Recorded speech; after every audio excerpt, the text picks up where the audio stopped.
Hello बच्चों, आज हम आपकी पाठ्य पुस्तक वसंत का पाठ 5 चिट्ठियों की अनूठी दुनिया पढ़ेंगे, जिसकी विधा है लेख या निबंध और जिसके लेखक हैं अरविंद कुमार सिंह। इस पाठ में चिट्ठियों के अनोखे संसार के बारे में जानकारी दी गई है। पत्र लेखन की परंपरा कब और कैसे शुरू हुई, पत्रों की क्या उपयोगिता है, अलग अलग भाषाओं में पत्रों को क्या कहा जाता है, आधुनिक संचार के साधन जैसे टेलीफोन, ईमेल, फैक्स आदि आ जाने के बाद पत्रों की दुनिया पर क्या प्रभाव पड़ा है, विश्व डाक संघ द्वारा पत्रों के महत्व को बढ़ाने के लिए क्या प्रयास किए गए हैं, उनका साहित्य में, राजनीति में क्या महत्व है, और telephone, mobile, email, fax, SMS आदि के आ जाने के बावजूद पत्रों की क्या अहमियत है, वो क्यों महत्वपूर्ण है, वो सब कुछ इस पाठ में बताया गया है। लेखक लिखते हैं कि पत्रों की दुनिया भी अजीबोगरीब है और उसकी जो उपयोगिता है वो हमेशा से बनी रही है। जो काम पत्र कर सकते हैं वह संसार का आधुनिकतम, मतलब जो अभी नए ज़माने का साधन है, जैसे मोबाइल है, एसएमएस है या ईमेल है, वो जो है वो पत्रों का स्थान नहीं ले सकता, क्योंकि पत्रों जैसा संतोष फ़ोन या एसएमएस का संदेश नहीं दे सकता है। ऐसा क्यों है? क्योंकि मोबाइल से बात करके या एसएमएस या ईमेल भेज करके हम अपनी भावनाओं को जो है उस ढंग से व्यक्त नहीं कर सकते जैसा हम पत्र पर लिख करके व्यक्त कर सकते हैं या प्रकट कर सकते हैं। मोबाइल से या एसएमएस से हम सिर्फ औपचारिक या फॉर्मल बातें ही कर सकते हैं। लेखक इस पैराग्राफ में बताते हैं कि राजनीति, साहित्य तथा कला के क्षेत्रों में जितने भी विवाद और जितनी भी घटनाएं हैं, उनकी जड़ जो है, उनकी रूट में जो क्या है वो पत्र हैं। और दुनिया का जितना भी साहित्य है वो भी जो है पत्रों पर आधारित है, केंद्रित है, यानी पत्र उनके केंद्र में है, सेंटर में है। और मानव सभ्यता के विकास में भी इन पत्रों ने जो है एक अनोखी भूमिका या एक अलग जो रोल है वो निभाया है। पत्रों का भाव सब जगह एक सा है, मतलब जो पत्र लिखने के पीछे जो एक मोटिव होता है, जो एक लक्ष्य होता है, वो क्या है? अपनी भावनाओं को व्यक्त करना, और वो सब जगह एक जैसा ही है, लेकिन उसके नाम जो हैं वो अलग अलग हैं। जैसे पत्र को उर्दू में खत कहा जाता है, संस्कृत में पत्र, कन्नड़ में कागद, तेलुगु में उत्तरम, जाबू और लेख तथा तमिल में कड़िद कहा जाता है। यानी अलग अलग भाषाओं में पत्रों के अलग अलग नाम हैं, लेकिन उनको जो लिखने के पीछे जो भावनाएं हैं वो सबकी तकरीबन एक सी हैं। पत्रों की क्या उपयोगिता है कि पत्र जो हैं यादों को सहेज कर या संभाल कर रखते हैं। मतलब हमने अगर किसी को पत्र लिखा है या किसी ने हमें अपनी भावनाएं पत्र के द्वारा भेजी हैं, तो वो पत्र हमारे पास, वो पेपर पत्र जब तक हमारे पास संभाल कर रखा हुआ है, हम जब तक उसको संभाल कर रखना चाहें हम उसको रख सकते हैं। और कभी भी उसको जब वो हम दोबारा से उसको पढ़ते हैं तो वो यादें जो हैं फिर से ताज़ा हो जाती हैं। लेकिन हर एक का अपना पत्र लिखने का अलग अलग ढंग है, और दुनिया भर में रोज़ जो है करोड़ों पत्र एक दूसरे को लिखे जाते हैं। अकेले भारत में ही रोज़ाना 4.5 करोड़ पत्र जो हैं डाक में डाले जाते हैं, जिससे ये सिद्ध होता है कि पत्र कितने महत्वपूर्ण हैं या उनकी कितनी अहमियत है, उनका कितना महत्वपूर्ण स्थान है। 1953 में पंडित जवाहरलाल नेहरू ने कहा था कि हज़ारों साल तक जो है दूत या हरकारे संचार का साधन थे। संचार का साधन मतलब एक राज्य से संदेश लेकर के वो दूसरे राज्य को जाते थे। और कैसे जाते थे? पैदल जाते थे। और उससे पहले तेज भागने वाले घोड़े या कबूतर के माध्यम से एक राज्य से दूसरे राज्य को संदेश भिजवाया जाता था। उसके बाद पहिए आए, और जो भारी बदलाव आया वो किसकी वजह से आया? जब रेल और तार की सुविधाएं आई। अब तार क्या थे?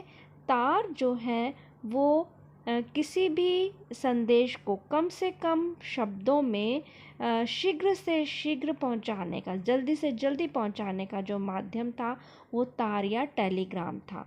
अब अगर कोई दुर्घटना हो गई या किसी की डेथ हो गई और हमें फटाफट से किसी को संदेश देना है, तो हम मोबाइल फ़ोन से या फिर हम एसएमएस द्वारा या ईमेल द्वारा हम दूसरे तक संदेश को तुरंत पहुंचा सकते हैं। लेकिन इनसे पहले जो है क्या साधन था? वो था तार या टेलीग्राम।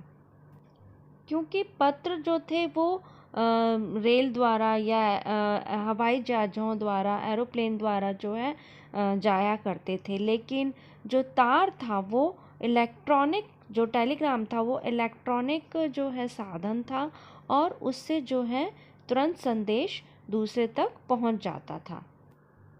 और इसके बाद जो है और आधुनिक जो साधन हैं वो आ गए, जैसे टेलीफोन है, वायरलेस है और रेडार है। अब रेडार क्या होता है? रेडार जो है सूक्ष्म तरंगों या रेडियो वेव्स के द्वारा काम करता है। जैसे हम मोबाइल पर बात कर रहे हैं या फ़ोन पर बात कर रहे हैं, तो कोई भी तार नहीं है जो जुड़ा हुआ है, वो सूक्ष्म तरंगे हैं जिसके माध्यम से हम, एक व्यक्ति यहाँ बैठा है और वो जो बोल रहा है वो दूसरी जगह, चाहे वो दूसरा देश है, यहाँ से भारत से बैठा हुआ अमेरिका में उस सेम उसी आवाज़ को सुन रहा है और देख रहा है। अब लेखक बताते हैं कि पिछली शताब्दी, शताब्दी मतलब 100 वर्ष जिसमें होते हैं, पत्र लेखन ने एक कला, एक आर्ट का रूप ले लिया है। और पत्र परंपरा को बढ़ावा देने के लिए, पत्र की संस्कृति को विकसित करने के लिए स्कूल के जो पाठ्यक्रम हैं, जो सिलेबस है, उसमें पत्र लेखन का विषय भी शामिल किया गया है। जैसे हम पत्र पढ़ते हैं, औपचारिक अनौपचारिक उनको लिखना सीखते हैं, तो ये किस लिए किया गया है? ताकि आने वाली पीढ़ी पत्र लेखन के महत्व को समझे और पत्र लेखन की जो परंपरा है उसको जीवित रखे। अब पत्र लेखन की परंपरा को जीवित रखने के लिए, उसको बढ़ावा देने के लिए भारत ही नहीं बल्कि दुनिया के बहुत से देशों ने प्रयास किए हैं। और विश्व डाक संघ की ओर से 1972 में 16 वर्ष से कम आयु वर्ग के, मतलब 16 वर्ष से कम आयु के जो बच्चे हैं उनके लिए जो है पत्र लेखन प्रतियोगिता आयोजित करने का एक क्रम, एक सिलसिला जो है शुरू किया गया। अब आगे लेखक लिखते हैं कि इस बात को हम सब जानते हैं कि जितने भी बड़े शहर हैं या महानगर या मेट्रो सिटीज़ हैं, उनमें जो है आधुनिक संचार के साधन आ जाने के कारण जो है पत्र का जो लेखन है वो घटा है मतलब कम हुआ है। अब जो है इतने पत्र नहीं लिखे जाते जितने कि पहले लिखे जाते थे। जैसे फैक्स है, ईमेल है, टेलीफोन है, मोबाइल है, ये जो आधुनिक साधन आ गए हैं, तो इन्होंने जो है चिट्ठियों का जो स्थान है वो ले लिया है। अब टेलीफोन सब जानते हैं। फैक्स क्या होता है? फैक्स जो है वो एक इलेक्ट्रॉनिक साधन है जिसके माध्यम से हम अपने डॉक्यूमेंट्स को इलेक्ट्रॉनिकली जो है दूसरे को भेज सकते और दूसरे के डॉक्यूमेंट्स हम मंगा सकते हैं। और ये जो है टेलीफोन नेटवर्क के माध्यम से होता है। अब जो है व्यक्तिगत पत्र लिखने की या पर्सनल जो लेटर लिखने की परंपरा है वो तो कम हुई है, लेकिन जो व्यापारिक मतलब व्यापार से संबंधित जो है डाक या चिट्ठियाँ हैं उनकी संख्या जो है वो अब बढ़ी है। अब लेखक कहते हैं कि ऐसे बहुत कम लोग होंगे कि जिन्होंने कभी पत्र नहीं लिखा हो या किसी से न लिखाया हो, या फिर पत्र का बेसब्री से या बेचैनी से इंतज़ार न किया हो। ऐसे बहुत से क्षेत्र हैं जहाँ आज भी पत्रों के द्वारा ही काम चलता है। जैसे सैनिक तो पत्रों का जिस उत्सुकता से, मतलब अधीरता से या बेचैनी से इंतज़ार करते हैं, उसकी कोई मिसाल या उदाहरण नहीं है। क्योंकि वो या तो ऐसे दूर दराज इलाकों में होते हैं जहाँ पर जो है नेटवर्क की प्रॉब्लम होती है, या फिर हम जो है उनसे फ़ोन या किसी और इलेक्ट्रॉनिक साधन से जो है उनसे हम कांटेक्ट नहीं कर सकते, संपर्क नहीं कर सकते।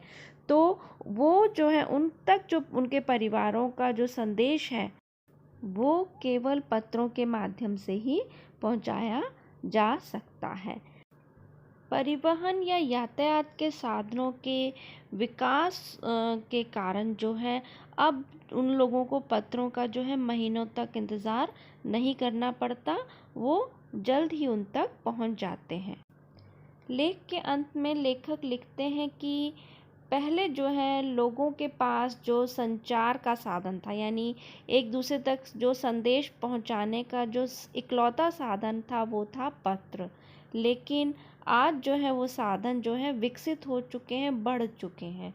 आज देश में ऐसे लोगों की कमी नहीं है जो अपने पुरखों, यानी जो अपने पूर्वजों की चिट्ठियों को सहेजकर या संभालकर विरासत के रूप में, धरोहर के रूप में संभाल कर रखे हुए हैं। और बड़े बड़े लेखक, पत्रकार, उद्यमी यानी व्यापारी, और जो कवि हैं, प्रशासक हैं यानी जो शासन करते हैं, या सन्यासी हैं या किसान हैं, इनके जो पत्र हैं वो अपने आप में जो है अनुसंधान या खोज का विषय है। यानी अगर हम इनके लिखे हुए पत्रों को पढ़ें तो हमें उनसे बहुत सी नई नई बातें जानने को मिलेंगी और जिनसे नई नई खोजें सामने आएंगी।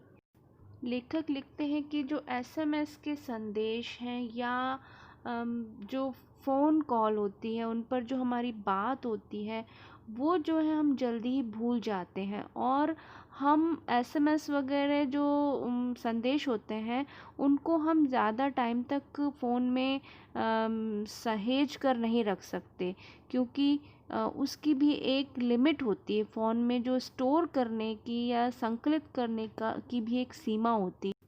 और आज जैसे साधन अगर पहले होते तो हम जो है पिता के पत्र पुत्री के नाम जैसी जो पुस्तक है उसको पढ़ने से या उस समय के इतिहास के बारे में जानने से हम जो है वंचित रह जाते, क्योंकि पंडित नेहरू ने उस वक्त अपनी पुत्री इंदिरा गांधी को जो पत्र लिखे, उन तमाम पत्रों का जो संकलन है वो पिता के पत्र पुत्री के नाम से पुस्तक में है।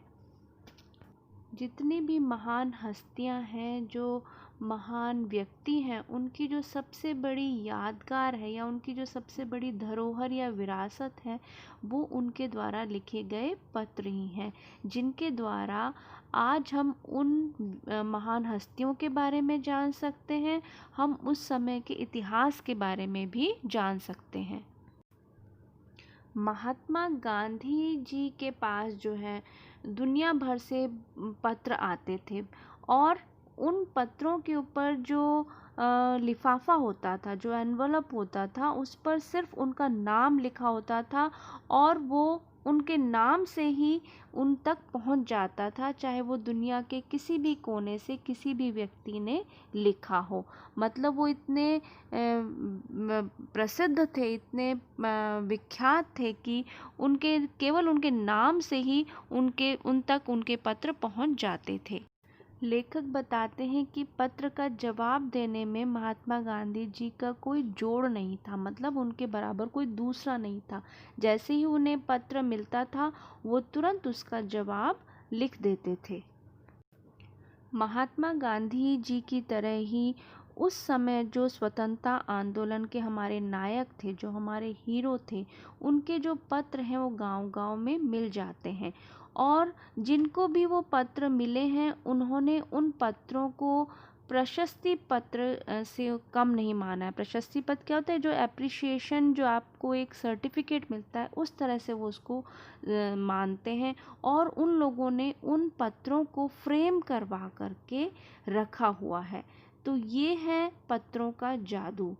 और यही नहीं, इन पत्रों के आधार पर लेखक बताते हैं कि कई भाषाओं में कितनी ही किताबें जो हैं वो लिखी जा चुकी हैं, पुस्तकें जो हैं वो लिखी जा चुकी हैं। इस प्रकार हमने इस पाठ के द्वारा पत्रों की उपयोगिता, उनका महत्व और उनके इतिहास के साथ साथ वर्तमान में जो उनकी स्थिति है उसके बारे में जाना।